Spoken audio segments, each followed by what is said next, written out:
Eritrean military is in danger. Could it be drawn into a war? Welcome to my views and news. Thanks for watching the channel. Two main topics in this video. First, it seems that the Eritrean military could be in trouble. Second news story is about Russia-Ukraine talks. The two sides have agreed on direct talks.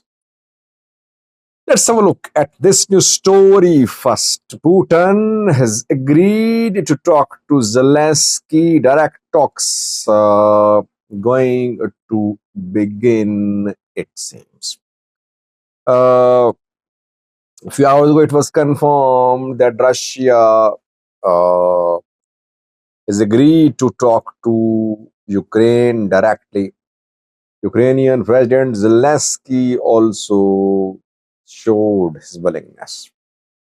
Where will the talks be held to put an end to the deadly war between Russia and Ukraine, which is having global impact?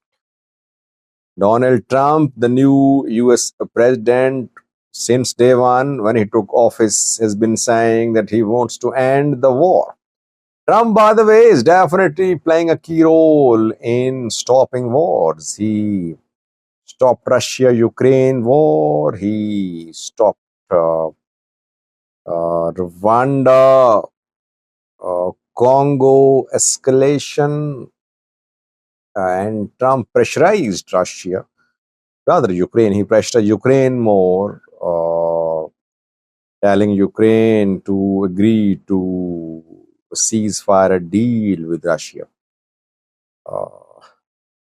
The two countries, Russia and Ukraine, have agreed to hold direct talks. Where will the talks be held?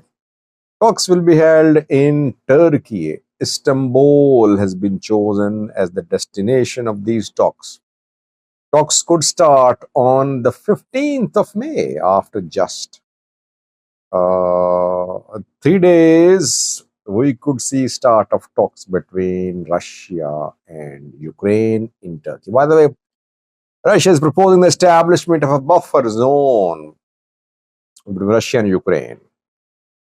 Ukraine is not agreeing to this proposal because if a buffer zone is established in Ukrainian territory, several cities could be in that buffer zone. Buffer zone means that it won't be controlled by Russia or Ukraine. Rather, either Russia nor Ukraine will have the control, the influence, the presence there. Let's see. It's good to see that the two countries have agreed to talk. This is how wars end at the table. But before the war ends at the table, one party should emerge as a winner. If both parties see the chance of winning the war never stops. Never stops. Ukraine definitely under pressure because Trump is pressurizing Ukraine to agree to a deal. Russia has not been able to achieve its objective. Russia was hoping to wrap up this war in a few days or weeks, but the war ongoing for around 2 years. It means that both Russian strategy failed. Ukrainian government, Ukrainian military survived because of the immense support it received from Europe and America. Now, America telling Zelensky that Zelensky should agree on a ceasefire deal with Russia.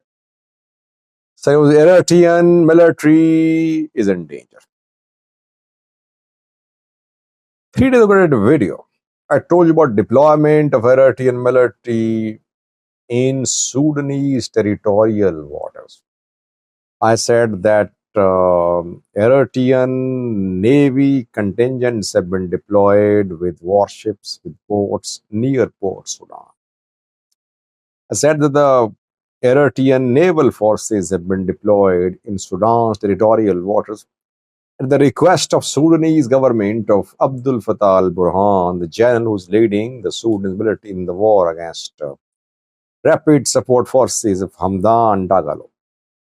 Eritrean military is conducting operations near Port Sudan to counter criminal networks, human trafficking networks, arms trafficking networks, drug trafficking networks operating in the area. Since Sudanese military is busy fighting RSF, Port Sudan's coastal areas and sea routes are being coveted by these criminal elements. That is why Sudan requested Iranian military to play its part in ensuring peace and security in Sudanese territorial waters. Eritrean Navy deployed near Port Sudan, but what we have learned from Port Sudan is that rapid support forces are conducting deadly drone strikes on Port Sudan.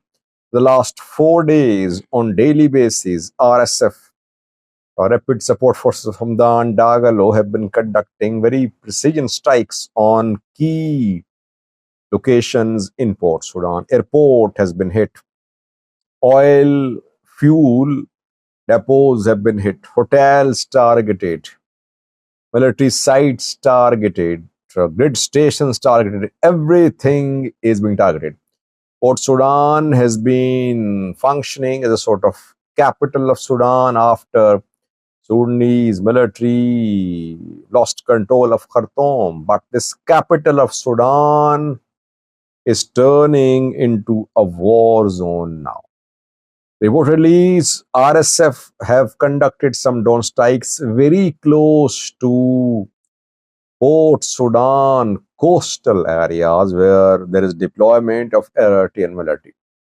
Some sources claim that Eritrean soldiers, Eritrean naval officers were killed in some drone strikes by RSF. I could not confirm that, but this morning in Port Sudan, some drone strikes were conducted by RSF, which targeted foreign fighters and trainers. Were the trainers from Eritrea, from another country, we don't know, but the